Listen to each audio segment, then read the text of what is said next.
बिस्मिल्लाहिर्रहमानिर्रहीम। The blank page official में आपको खुशामदीद कहते हैं। अगर आप नए हैं इस चैनल पर तो सब्सक्राइब ज़रूर करिएगा और बेल आइकन को प्रेस करना ना भूलिएगा।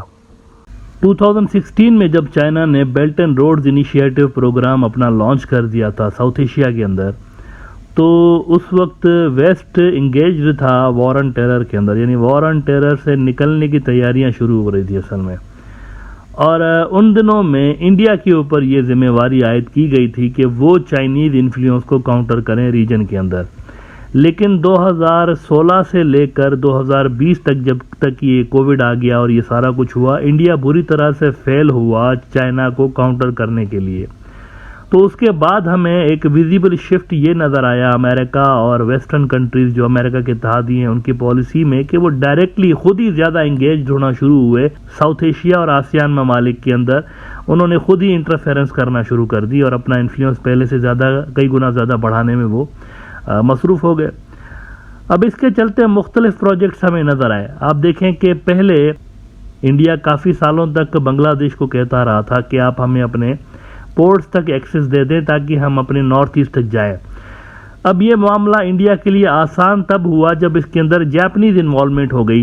यानी जापान ने भी जब ये इस तरह की प्रपोजल्स देना शुरू किए कि हम जो है वो पोर्ट बनाएंगे और कनेक्टिविटी बनाएंगे, इंफ्रास्ट्रक्चर बनाएंगे, इंडियन नॉर्थ ईस्ट के अंदर इन्वेस्टमेंट करेंगे, उसको लिंक करेंगे बांग्लादेश के साथ, तो तब जाकर कहीं इंडिया के लिए मामलात आसान हुए और ये एक कॉरिडोर बनना शुरू हुआ जापान की कोशिशों की वजह से। लेकिन क्या आपको पता है कि इसी से मिलता जुलता एक और भी प्रोजेक्ट था जो कि इंडिया शुरू करना चाहता था BRI को काउंटर करने के लिए इस रीजन के अंदर, अपने रीजन के अंदर। और 3-4 मुल्क ख़ास तौर पर जो है ना, भूटान, नेपाल, बांग्लादेश, इनको चाइनीज़ इन्फ्लुएंस से दूर रखने के लिए इंडिया ने कुछ इसी तरह का प्रोजेक्ट, BRI की तरह का ही एक प्रोजेक्ट शुरू किया था। फिजिकल कनेक्टिविटी उन्होंने इन चारों मुल्कों के अंदर डेवलप करने के लिए लंबा चौड़ा प्लान अपना इंट्रोड्यूस कराया था। उसको उन्होंने कहा था BBIN corridor, Bhutan, Bangladesh, India, Nepal corridor. लेकिन कई साल की कोशिशों के बाद भी इंडिया इस हवाले से कोई खातर ख्वाह पेशरफ्त नहीं कर सका था, कोई आगे इस पे काम नहीं हुआ था ज़्यादा इस प्रोजेक्ट के ऊपर। इंडिया ने इस पे लंबा चौड़ा अपना बजट भी रख दिया था $1 अरब का। 2016 का मैं आपको ज़रा स्वराज्य दिखाना चाहूँगा। 2016 वो साल है जब चाइनीज़ BRI बड़े ज़ोर शोर के साथ इंट्रोड्यूस हो गया था हमारे रीजन के अंदर। पाकिस्तान में तो 2015 में हो गया था, लेकिन उसके बाद बाकी का जो साउथ एशिया का रीजन है उसके अंदर 2016 में ख़ास तौर पर उन्होंने स्पीड पकड़ी थी।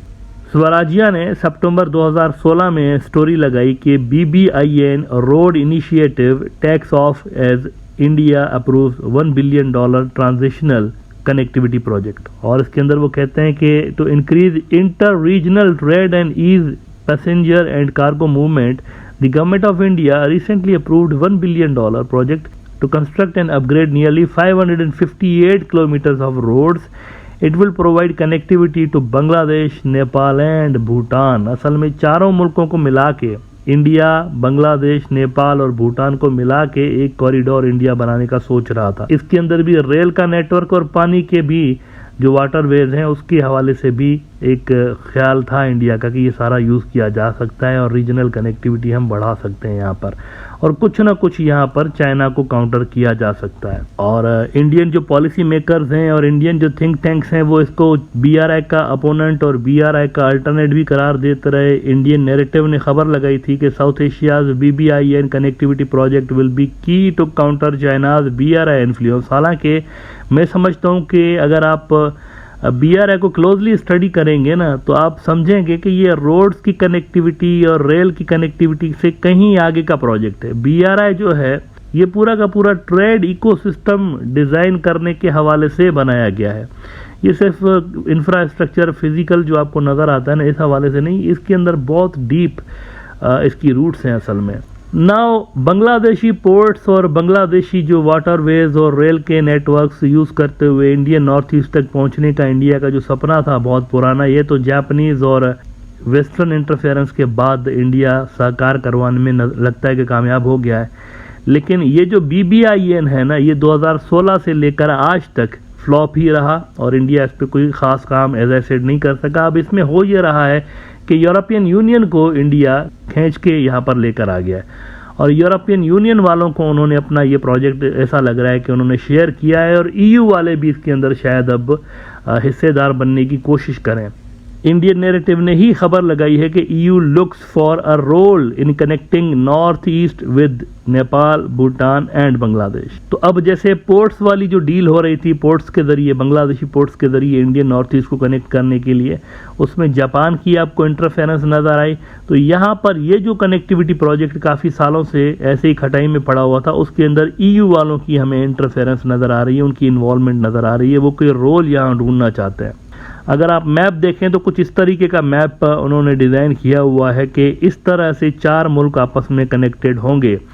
कोलकाता कनेक्टेड होगा ढाका से, फिर चिटागोंग पोर्ट्स के ज़रिए ये सारे मुल्क आपस में कनेक्टेड होंगे और भूटान और नेपाल से बांग्लादेश कनेक्टेड होगा। सिलीगुड़ी कॉरिडोर के ज़रिए नेपाल जाएंगे बांग्लादेशी गुड्स और इंडियन गुड्स। ये सारा इन्होंने पहले से ही नक्शा डिज़ाइन करके रखा हुआ है और इसमें अब ईयू वाले भी देख रहे हैं कि हमारी कहाँ पर पॉसिबिलिटी बनती है। अच्छा, इस हवाले से मैं आपको ये बता दूं कि मेघालय जो है, मेघालय के अंदर शिलोंग में 2 दिन की कॉन्फ्रेंस होने जा रही है और उस कॉन्फ्रेंस के अंदर ईयू के टॉप ऑफिसर्स भी आएंगे और वो पॉसिबिलिटी देखेंगे कि किस तरीके से हम ये जो रीजनल कनेक्टिविटी का मंसूबा है इसके अंदर फिट हो सकते हैं। इन्होंने अपने ट्विटर पर लिखा हुआ है कि 2 day European union India global gateway conference starts in Shillong, Meghalaya tomorrow. It aims to explore opportunities to boost connectivity investment in digital, energy, transport, health and education sector in Indian Northeast and the immediate sub-Himalayan neighborhood. तो अगर आप देखें तो ये वही काम है जो कि BRI भी कर रहा होता है। इसमें अगर आप देखें एनर्जी भी है, इसके अंदर health care, transport, education, digital और इकोनॉमी भी इसके अंदर आ जाएगी कहीं ना कहीं पे आगे आकर।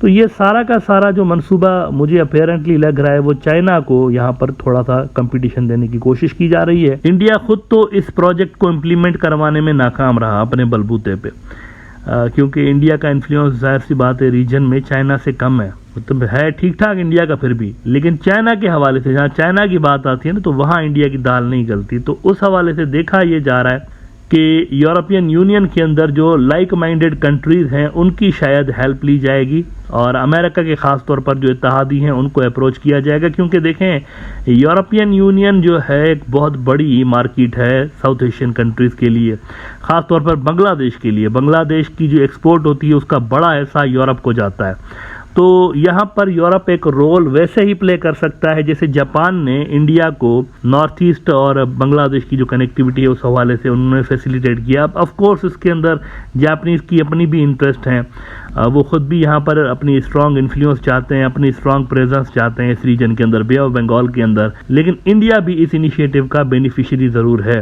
तो वही सेम स्क्रिप्ट हमें नज़र आ रहा है, बांग्लादेश, भूटान, इंडिया और नेपाल की जो कॉरिडोर है ना उसके अंदर भी सेम स्क्रिप्ट नज़र आ रहा है और इंडिया मुख्तलिफ हम ख्याल मुल्कों को साथ मिलाकर यहाँ पर भी अपने ऑब्जेक्टिव्स हासिल करने की कोशिश करता हुआ नज़र आ रहा है।